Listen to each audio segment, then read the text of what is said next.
तर विद्यार्थी मित्रांनो पाहूया स्पष्टीकरण। तर 71 नंबर पासून गणिताचे प्रश्न सुरू होतात आणि या ठिकाणी जो पहिला प्रश्न आहे पहा, सोबतच्या आकृतीमध्ये रेषा AB समांतर रेषा DE, तर दिलेल्या माहितीवरून कोण DCB चे माप किती असेल। तर पहा या ठिकाणी हा प्रश्न सोडवत असताना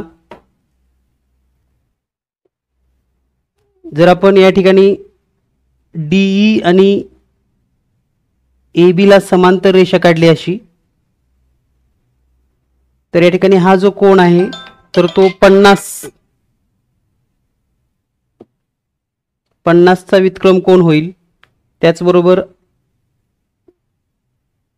हा जर 110 असेल तर हा जो कोण आहे हा कोण होईल 70 अंशाचा। आता या ठिकाणी माप कोण DCB म्हणजे एक वितक्रम कोण झालेला आहे आणि एक आहे अंतर कोण।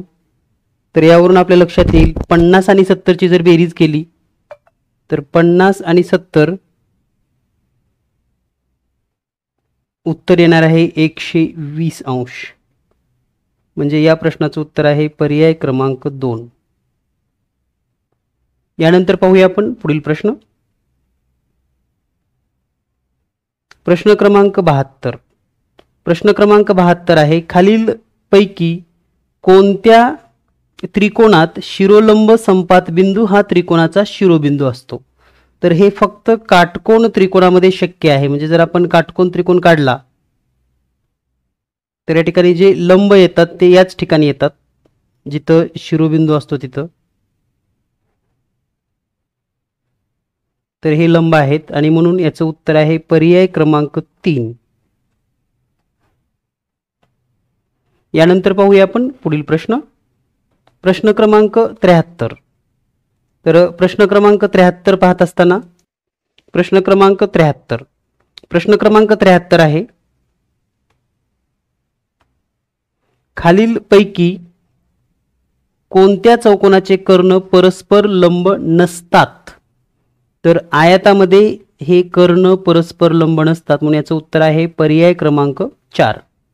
यानंतर पाहूया आपण पुढील प्रश्न। प्रश्न क्रमांक 74। तर या ठिकाणी प्रत्येक प्रश्नाचं आपल्याला स्पष्टीकरण पाहायचं आहे।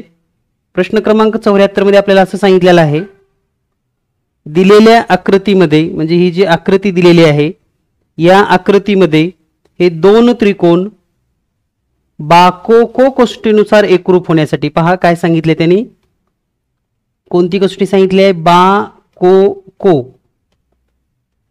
आता पहा दिलेल्या माहितीनुसार जर बाकोको सांगितलं असेल तर ही AB बाजू ऑलरेडी दोन्हीला सामायिक आहे, त्यामुळे बाजूचा तर प्रश्न मिटलेला आहे। त्यानंतर आता एक कोण ऑलरेडी दिलेला आहे, या ठिकाणी पहा हे कोण C आणि कोण D एकरूप, म्हणजे आता एक कोण पाहिजे तर बाकोको म्हणजे बाजू आणि त्याच्या पुढे दोन सलग कोण, म्हणून या प्रश्नाचं उत्तर आहे पर्याय क्रमांक 3 ABC। म्हणजे हा कोण ABC आणि हा ABD म्हणजेच बाकोको।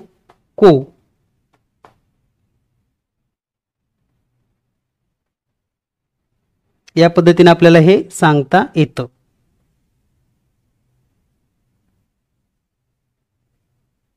ठीक आहे, पर्याय 3। यानंतर पुढचा प्रश्न। प्रश्न क्रमांक 75। प्रश्न क्रमांक 75 मध्ये आपल्याला सांगितलेलं आहे, एका वस्तूवर 7% सूट दिल्यास ती ग्राहकांना 3813 रुपयास मिळते, तर वस्तूची खरेदी किंमत किती। तर हे कॅल्क्युलेशन अतिशय सोपं आहे। पहा 7% सूट म्हणजे काय, 100 रुपयाची वस्तू 93 रुपयाला, तर किती रुपयाची वस्तू 3813 रुपयाला। म्हणजे या ठिकाणी जर आपण गुणाकार केला 3813 गुणिले 100 छेदामध्ये 93, तर ह्याचं उत्तर येतं 4100। पर्याय क्रमांक 1। या पद्धतीने आपल्याला हा प्रश्न सोडवता येतो। तर प्रत्येक प्रश्न समजून घ्या, स्पष्टीकरण अगदी सोप्या भाषेमध्ये या ठिकाणी आपण देतोय। यानंतर पुढील प्रश्न आहे प्रश्न क्रमांक 76। प्रश्न क्रमांक 76 मध्ये असं विचारले, खालीलपैकी अपरिमेय संख्या कोणती। आता अपरिमेय संख्या म्हणजे सांगितलं होतं की ज्या संख्येचं वर्गमूळ निघत नाही, किंवा घनमूळ निघत नाही आणि ते जर इतर संख्येमध्ये प्लस असेल, मायनस असेल आणि गुणाकारात असेल तर या तिन्ही अपरिमेय आहेत. अपरिमेय, ही पण अपरिमेय आणि ही पण अपरिमेय. आता राहिली ही, तर ही आहे का नाही कसं ओळखायचं पहा. आता हे 2 आणि इथं घनमुळात 8 आहे, म्हणजे 8चं घनमूळ येतं 3, म्हणजे ही संख्या होते 3 2 6, म्हणजे ही परिमेय संख्या आहे. या पद्धतीने आपल्याला हे सोडवता येईल. यानंतर पुढचा प्रश्न, प्रश्न क्रमांक 77. प्रश्न क्रमांक 77 मध्ये आपल्याला दिलेला आहे घनमुळामध्ये 0.117649. तर आता पहा या ठिकाणी दिलेल्या माहितीनुसार एकतर याचं उत्तर हे आधी वर्गमूळ काढायचे आणि मग घनमूळ काढायचे. आता घनमूळ काढत असताना आपल्याला लक्षात यायला हवं, आता इथं एकक स्थानी आहे 9, म्हणजे याचं जेव्हा वर्गमूळ निघेल तेव्हा उत्तरामध्ये काय असणार आहे, एकतर 3 असेल किंवा 7 असेल. काय असेल उत्तरामध्ये, एकक. एकक काय असेल, 3 किंवा 7. ठीक आहे. आता मग 3 किंवा 7 एकक असेल तर आपल्याकडे पुन्हा त्याचं घनमूळ काढायचं आहे. पुन्हा जे उत्तर येतं त्याचं घनमूळ. त्याचं घनमूळ म्हणजे काय, पुन्हा 9, 9चा घन 7 होऊ शकतो. पण इथं 0.7 आणि 0.7 अशी 2 उत्तर दिलीत, एक मायनस एक प्लस. याचा अर्थ तुम्हाला उत्तरापर्यंत नेण्याचा त्यांनी प्रयत्न केलाय. त्यामुळे तुम्ही बिनधास्त डोळे झाकून जरी उत्तर लिहिलं असतं 0.7, कारण इथं मायनसचा तर प्रश्नच नव्हता, तर हेच उत्तर याचं बरोबर आहे. कारण 0.7चा घन होतो 0.343 आणि याचा वर्ग होतो 0.117649. ठीक आहे. म्हणजे हे काही बऱ्याच वेळेस आपल्याला असे जेव्हा घटना घडतात तेव्हा आपल्याला कधी कधी पर्यायाकडून पण उत्तराकडे जावं लागतं. यानंतर पाहूया पुढचा प्रश्न, प्रश्न क्रमांक 78. प्रश्न क्रमांक 78 मध्ये आपल्याला सांगितलेलं आहे पहा, x आणि y यांच्यामध्ये समचलन आहे आणि y आणि z मध्ये व्यस्त चलन आहे. म्हणजे बघा हे समचलन आहे आणि हे व्यस्त चलन आहे. तर याचा अर्थ काय होतो, तर y आणि z मध्ये पण व्यस्त, म्हणजे x व z मध्ये पण व्यस्त चलन येतं.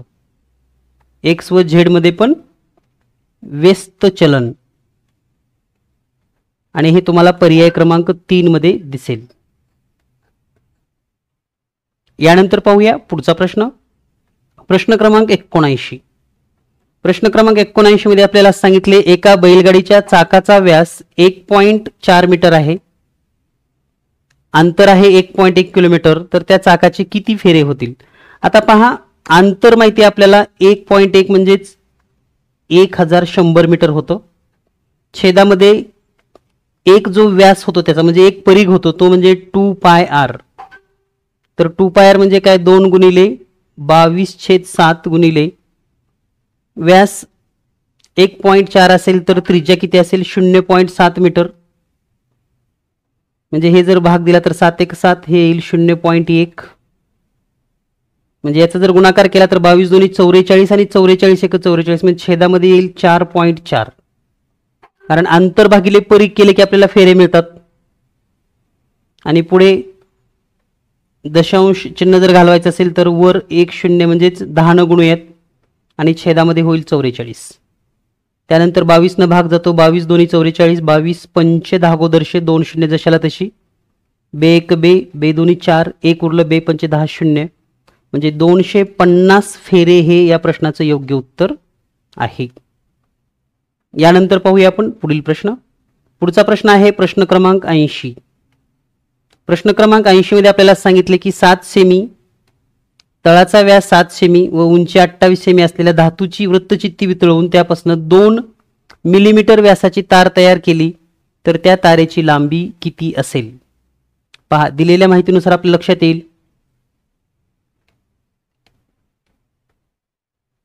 या ठिकाणी जर विचार केला नेमकं गणित काय आहे तर असं या ठिकाणी एक वृत्तचित्ती आहे, तर याची उंची आहे 28 सेंटीमीटर आणि व्यास आहे 7, तर त्रिज्या असणार आहे 3.5 सेमी. आता या ठिकाणी यापासून एक तार बनवायची आहे, तार म्हणजे अशी ही तार असेल लांब. या ताराची जी व्यास दिला 1 मिलीमीटर म्हणजे त्रिज्या असेल 1, म्हणजे व्यास 2 आहे म्हणून त्रिज्या 1 मिलीमीटर. आता हे सेंटीमीटर मध्ये आहे, याला जर मिलीमीटर मध्ये केलं तर हे होईल 280 ml मिलीमीटर आणि त्रिज्या होईल 35 mm मिलीमीटर. आता हे दोन्हीचं घनफळ समान असणार आहे म्हणजे काय पहा, तर 2 पाय r वर्ग h, सॉरी इथे 2 नाही येणार, फक्त पाय r वर्ग h बरोबर इकडं पण तसंच असणार आहे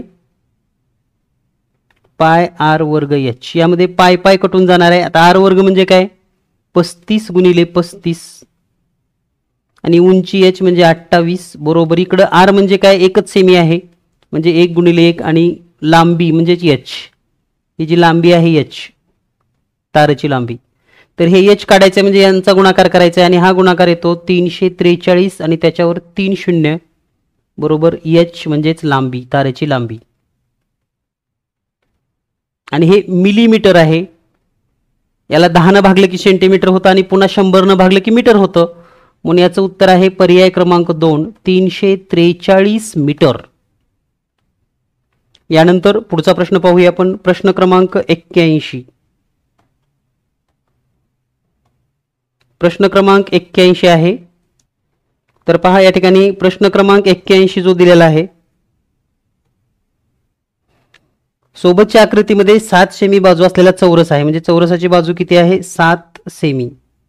तर याचा कर्ण किती असतो तुम्हाला कळलं पाहिजे लगेच, 7 वर्गमुळात 2 म्हणजेच त्रिज्या r असेल 3.5. 3.5 करण्यापेक्षा आपण याला असंच लिहूयात, 7 वर्गमुळात 2 छेदामध्ये 2 सेंटीमीटर.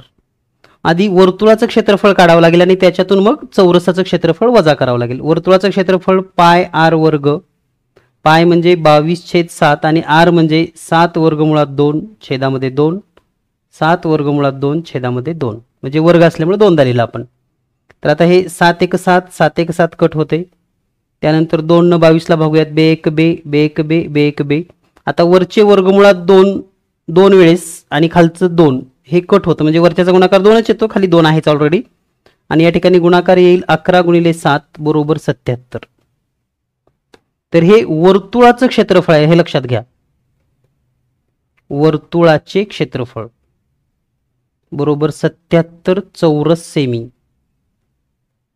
आता याच्यातून चौरसाचं वजा करा, चौरसाची बाजू आहे किती, तर चौरसाची बाजू आहे 7 म्हणजे 77 मधून 49 वजा केले की उत्तर राहते 28 चौरस सेमी. म्हणजे या प्रश्नाचं उत्तर येतं 28 चौरस सेमी, पर्याय क्रमांक 4. उत्तर किती येईल, पर्याय क्रमांक 4. यानंतर पुढचा प्रश्न, पुढील प्रश्न आहे प्रश्न क्रमांक 82. घनमुळामध्ये 1728 गुणिले 4913. याचा जर थोडा बारकाईने अभ्यास केला आपण, घनमुळामध्ये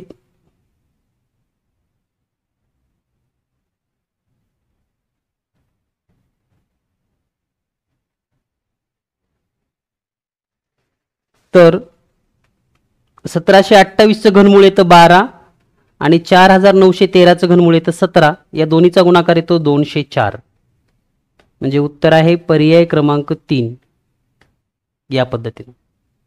यानंतर पुढचा प्रश्न, प्रश्न क्रमांक 83.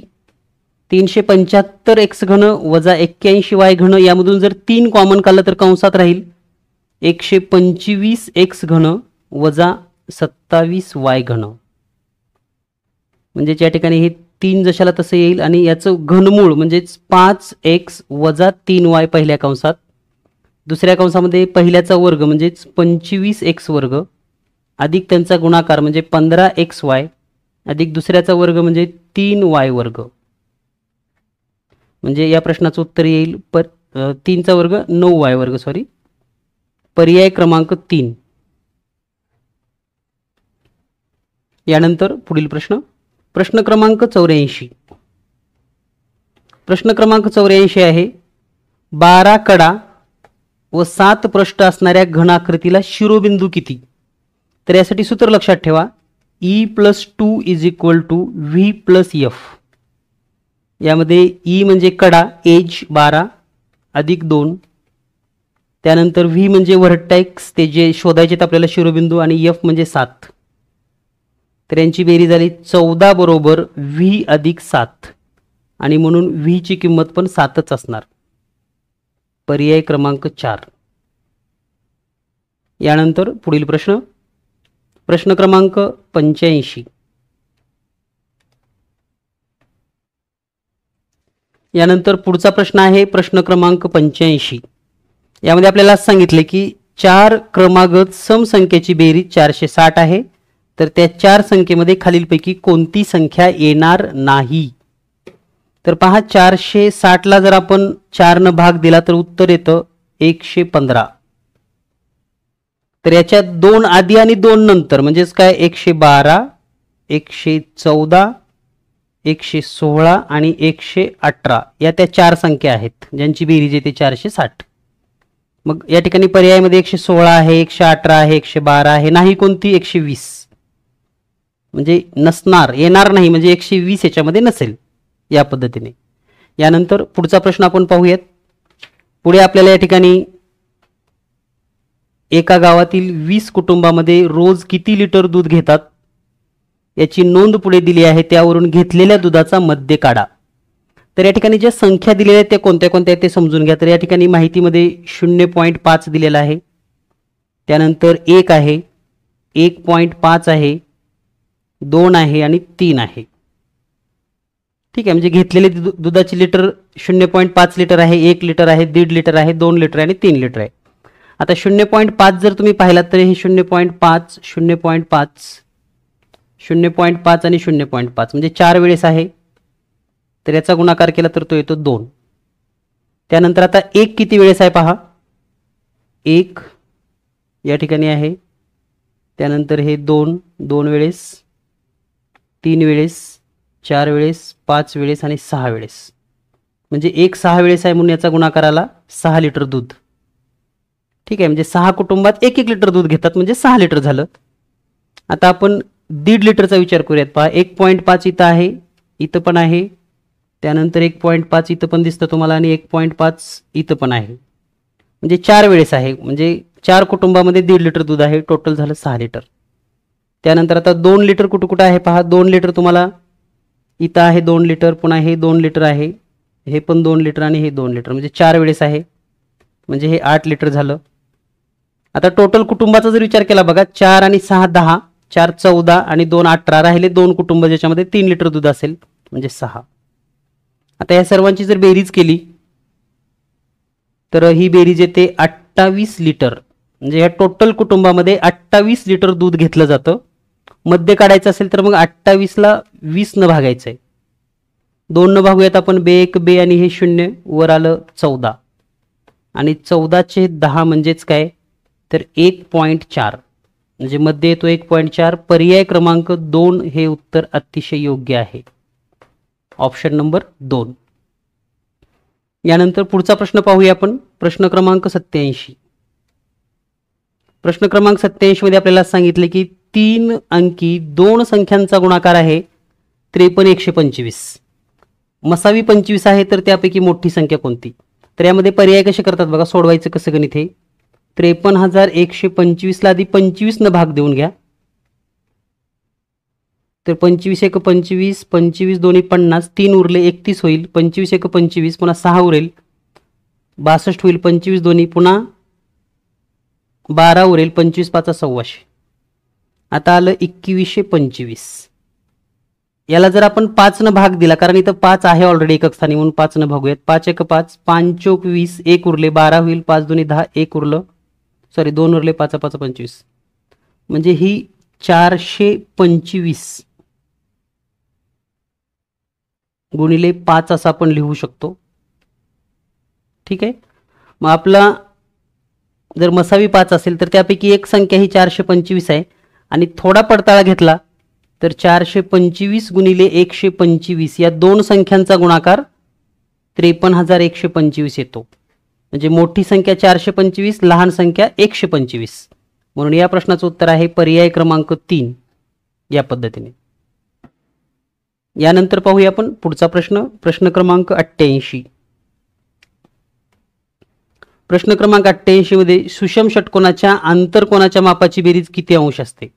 आता काही गोष्टी कशा आपण सहज पण शिकू शकता. समजा तुम्ही सुषम षटकोन काढलात, ठीक आहे, तुम्हाला सूत्रच पाठ नाही असं समजू आपण, ठीक आहे. तर हा जर बाह्य कोन काढलात तर सुषम षटकोनामध्ये हे जर असं थोडं जोडून जरी घेतला तरी तुम्हाला कळेल लगेच. तर हा प्रत्येक त्रिकोण समभुज त्रिकोण होतो, ठीक आहे. प्रत्येक त्रिकोण समभुज त्रिकोण म्हणजे बघा या ठिकाणचे हे दोन कोण मिळून किती झाले, हा झाला 60 आणि हा 60 म्हणजे 120. इथं पण 120, इथं पण 120, आतले कोण सांगतोय 120, इथं पण 120, इथं पण 120, टोटल झाले 120 गुणिले 6 ठिकाणी म्हणजे 720, म्हणजे बेरीज येते 720. पर्याय क्रमांक 4. या पद्धतीने तुम्ही हा प्रश्न सोडवू शकतात. यानंतर पुढचा प्रश्न पाहूया आपण, प्रश्न क्रमांक 89. प्रश्न क्रमांक 89 मध्ये आपल्याला सांगितले की 10% दराने 10,000 रुपये मुदलाचे 2.5 वर्षाचे चक्रवाढ व्याज किती.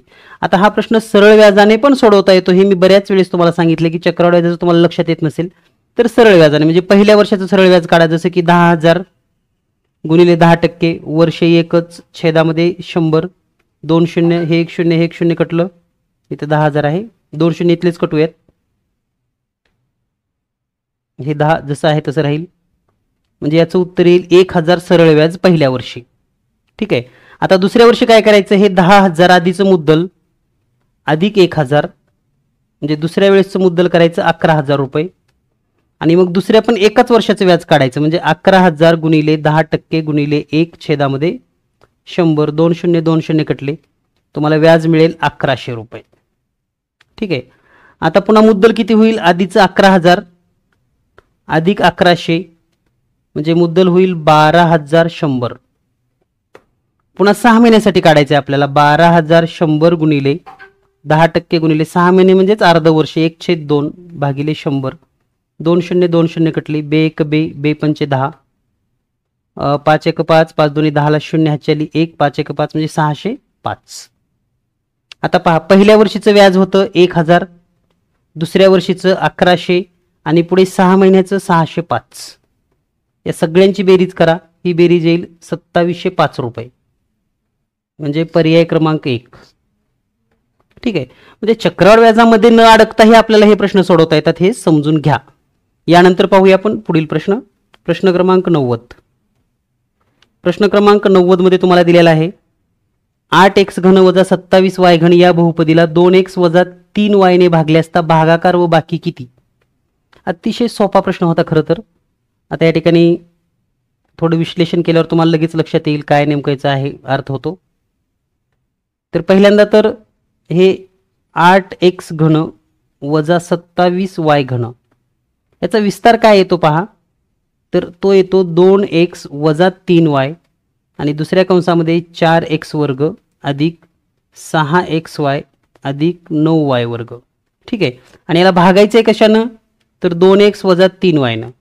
मग हे 2x वजा 3y 2x वजा 3y कटलं आणि भागाकार किती आला, 4x वर्ग अधिक 6xy अधिक 9y वर्ग. हा झाला भागाकार, पहिल्याच ठिकाणी मिळतो आणि बाकी तर शून्यच असणार आहे कारण भाग पूर्णच बसला ना तिथं, म्हणजे पर्याय क्रमांक 1. तर या पद्धतीने आपण हे गणिताचे 20 प्रश्न आणि त्यांचे स्पष्टीकरण अगदी सहज सोप्यामध्ये पाहिलेले आहेत. यानंतर आणि तुम्हाला किती स्कोर पडला किंवा किती स्कोर गणिताचे किती प्रश्न आले हे पण तुम्ही कमेंट्स करून कळवू शकतात. तर पाहूयात लगेच विज्ञान आणि इतिहास भूगोलचे प्रश्न लवकरच.